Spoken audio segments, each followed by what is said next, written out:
grüß dich, da ist deine Nachricht und herzlich willkommen zu einem neuen Video. Und zwar, das ist jetzt die Review von der ganzen Woche, von dem ganzwöchigen Experiment, also halbwöchigen Experiment Daily Vlogs. Und zwar habe ich euch ja versprochen, dass das Video morgen online kommt, aber ich habe es leider vergessen. Und darum kommt es heute in einem One-Taker. Und ja. Also. Was ich wollte sagen ist, warum habe ich am Samstag verkündet, dass ich Samstag und Sonntag auslerne und habe es am Freitag gemacht. So, als erstes muss ich euch sagen, wie hat es sich angefühlt, Daily Vlogs zu machen? Erstens, es ist sehr komisch gewesen, Daily Vlogs zu machen, weil ich das sonst nie mache, täglich ein Video aufzuladen. Aber mit der Zeit hast du dich daran gewöhnt. Klar, jeder sagt, ja, das ist doch cool, das hat Vor- und Nachteile und hast von dem YouTuber jeden Tag ein Video, aber naja. Also viele YouTuber haben da aufgehört mit.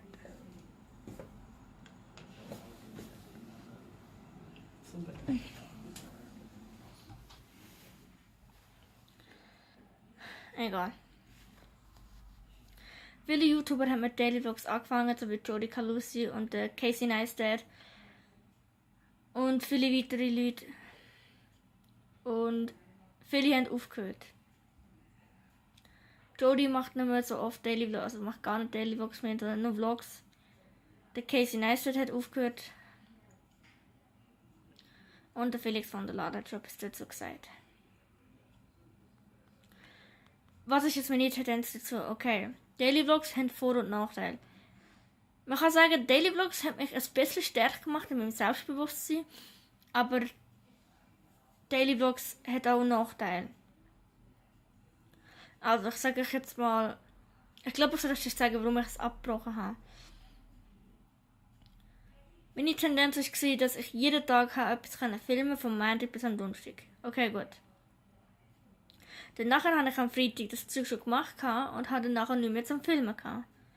Und ich habe mir gedacht, warum muss ich am Freitag etwas filmen für einen Daily Vlog, wenn nichts passiert. Also man will für die Vlogs halt nur spannende Sachen einfangen und wie ich euch schon mal gesagt habe, vlogge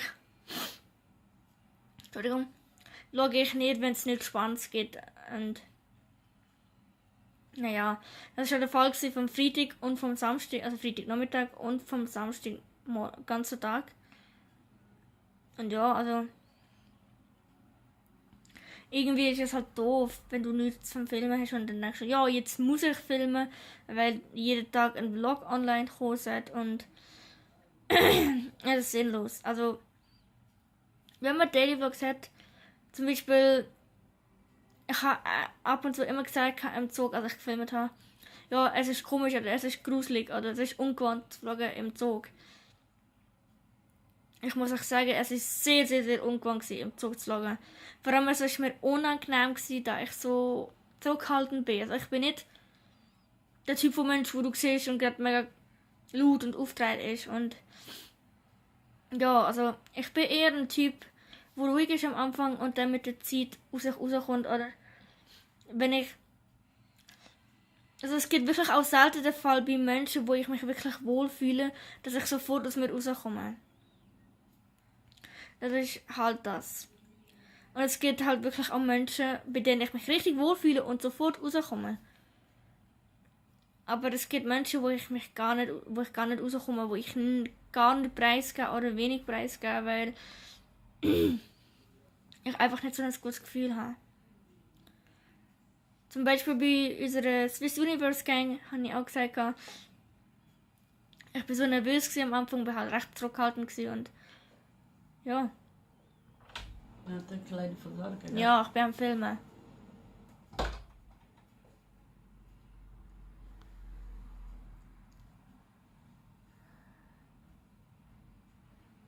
Egal, ich will das jetzt nicht schneiden. Naja, wo bin ich gewesen? Genau. Es war halt sehr ungewohnt für mich. Und ja, bis das Vision ging, bin ich am Anfang auch jetzt zurückgehalten gewesen. Und dann habe ich die Leute besser kennengelernt und bin jetzt mega offen und so. Und sie sind wie meine Familie jetzt. Und es gibt aber wirklich auch Leute, bei denen ich mich wirklich anstehe, die ich nicht kenne, aber richtig wohlfühle und sofort offen bin, alles zeigen, lachen, freudig bin, hyperaktiv. Aber bei fremden Menschen kannst du vergessen, dass ich zu ihnen gehe und sage, hi, und nein. Zu fremden Menschen bin ich zurückhaltend am Anfang, weil ich wie so einen Schutzmantel um mich habe oder irgendwie wie so fast keine Ahnung habe, wie ich auf die Menschen, die ich nicht kenne, zugehen soll. Und ja, das ist es eben. Darum ist es sehr komisch für mich zu vloggen. So, was sind jetzt Vor- und Nachteile?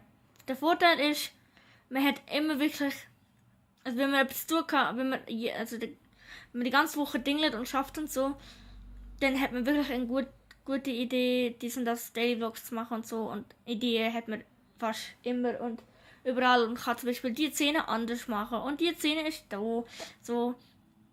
Und ich muss sagen, desto mehr ich am Zoo gevloggt habe, desto mutiger bin ich geworden. Und ja. Aber ja, jetzt kommen die Nachteile. Und ich kann gut verstehen, warum man mit Daily Vlogs aufhört, wenn es einem zu viel wird. Und nein, denkt jetzt nicht, es ist wegen Logan Paul. Es ist nicht wegen dem. Es ist nicht wegen dem. Und ich kann verstehen, warum die Leute aufhören. Weil, naja, also Daily Vlogs haben mit sehr viel Stress zu tun. Sehr, sehr, sehr viel Stress. Weil, zum Beispiel am Freitag, wie gesagt, ich hatte nichts mehr zu tun, weil ich den Morgen nicht gefilmt habe, weil ich dachte, ja, der Morgen ist eher für mich privat. Und dann denkst du dir in deinem Kopf, Scheiße, eigentlich müsste ich einen Daily Vlog machen. Aber ich kann nicht, weil es passiert einfach nicht. Und das interessiert die Leute doch nicht, dass ich den ganzen Tag auf dem Sofa hocke und nicht mache und nur Fernsehen schaue oder am Handy bin die ganze Zeit und einfach chillen oder Musik hören oder YouTube-Videos schauen. Das interessiert kein Mensch. Das kannst du nicht filmen. Das interessiert kein Mensch. Und irgendwie hat man wie so eine Erwartung an sich, dass man jeden Tag filmt, egal ob etwas passiert oder nicht. Und ich bin am Freitag und am Samstag recht enttäuscht gewesen, ich bin am Freitag richtig enttäuscht gewesen, dass ich nicht etwas für euch filmen kann, weil es ist einfach nicht interessant gewesen. Wer interessiert sich Fernsehen schauen oder so? Also, ja. Also ganz ehrlich, aber, ja. Und auch an die paar Male, wo ich zu viel von dem gefilmt habe und das nicht schneiden oder der Schnitt ist nicht gut gewesen, oder ich hatte zweimal eine Urheberrechtswarnung gehabt wegen Lieder, die ich gebraucht habe. Und ja, also gut, die Urheberrechtswarnungen sind nicht schlimm, aber was halt für mich sehr schlimm war, ist, dass ich zum Beispiel eigentlich habe ich geschnitten und ich habe mir mega Mühe gegeben, es ist alles gut gewesen. Und dann plötzlich habe ich es nicht aufladen, obwohl ich 2 Videos zum Aufladen hatte. Und es ist nicht gegangen und ich habe es ins Bett, weil ich am nächsten Tag wieder am 10 vor 6 Uhr aufstehen und nein, also ich habe mich selber gestresst, das Video aufzuladen und perfekt zu schneiden. Ich habe mir die Videos natürlich auch im Nachhinein nochmal angeschaut. Und dann denke ich so, scheiße, du hast vergessen, das zu schneiden und das ist nicht gut und das ist gewollt und das ist aber nicht gewollt und dies und das. Und ja, also man hat mega viel Erwartungen an sich, wenn man wenn man einen Daily Vlog raushaut, weil es kommt wirklich immer Daily und desto mehr Tage du das machst, desto mehr fragst du dich, ist das überhaupt spannend, was ich mache? Zum Beispiel, ich habe am Montag angefangen, ich gehe ja immer einen Kurs, Montag bis Donnerstag. Dann habe ich mich gefragt, ist das nicht ein bisschen langweilig für mich, wenn ich die ganze Zeit Bus- und Zugsequenzen filme, wo ich laufe und so. Und tatsächlich ist mir aufgefallen, dass es langweilig geworden ist. Und dann habe ich mal probiert, also ich am Donnerstag den letzten Tag gefilmt habe, mal probiert habe, so eine Sicht, wie ich laufen würde. Also klar, ich habe kein Gimbal, wo so eine schöne Kamerafahrt macht, aber ich habe es mindestens probiert, eine schöne Kamerafahrt zu machen. Und ja, also keine Ahnung. Weißt du, man will die Videos halt auch perfekt machen für seine Fans und halt, es ist halt wirklich nur das drin, was spannend ist und was nicht spannend ist, ist halt nicht drin. Und ja. Es hat mit viel Stress zu tun. So wie am Mittwoch, da habe ich probiert, heimzukommen. Ich bin irgendwie um die 11 Uhr daheim gewesen, habe noch probiert, das zu schneiden. Und also ich bin wirklich richtig kaputt gewesen, aber ich kann nicht schneiden, weil ich bin jetzt Sport heimgekommen. Ich habe noch gedingen und schlussendlich bin ich kurz vor der 12 Uhr geschlafen und musste dann um 10 auf 6 Uhr aufstehen. Und 5 Stunden Schlaf jeden Tag ist nicht gesund. Gut, ich muss zugeben, ich habe schon mal die ganze Woche weniger als Gott. Gut, ich habe schon mal eine ganze Woche geschafft mit meinem, fast jeden Tag 4 Stunden Schlaf oder so. Oder 5 Stunden Schlaf oder so. Aber das war etwas, was nicht gut war. Aber das erzähle ich euch vielleicht mal in einem anderen Video, wenn ihr Lust habt. Naja, wie gesagt, es hat viel mit Stress zu tun und wenn man sich nicht wirklich traut, in die Öffentlichkeit zu vloggen, weil man Angst hat, dass die Leute einfach dich so dumm anschauen und so. Also naja, für mich ist es komisch, in der Öffentlichkeit oder im Zug zu vloggen, weil im Zug ich das nicht gemacht habe und ja, Daily Vlogs haben halt wirklich viel mit Stress zu tun und was auch passieren kann ist, also ihr müsst wissen, bevor ich das mit den Daily Vlogs gemacht habe, habe ich mich sehr viel informieren wollen, bevor ich das mache. Viele haben gesagt, man muss aufpassen, dass man nicht daran glaubt, dass man nur die schönen Sachen hat, weil im Daily Vlog sieht man nur die Sachen, die gut sind. Man sieht nicht die Sachen, zum Beispiel, wenn man traurig ist oder wenn man das ist oder dieses und jenes und ja. Zum Beispiel die eine Szene im Zug, wo ich dort hochkam und gesagt habe, dass ich dies und das noch... nein, das habe ich gar nicht rein da. Die Szene habe ich gar nicht rein da. Also. Es hat wirklich zum Beispiel am Mittwoch oben, ich habe ja gesagt, dass ich das ganz zurück filme. Aber das habe ich nicht gemacht, weil... oh, mein Auge brennt gerade.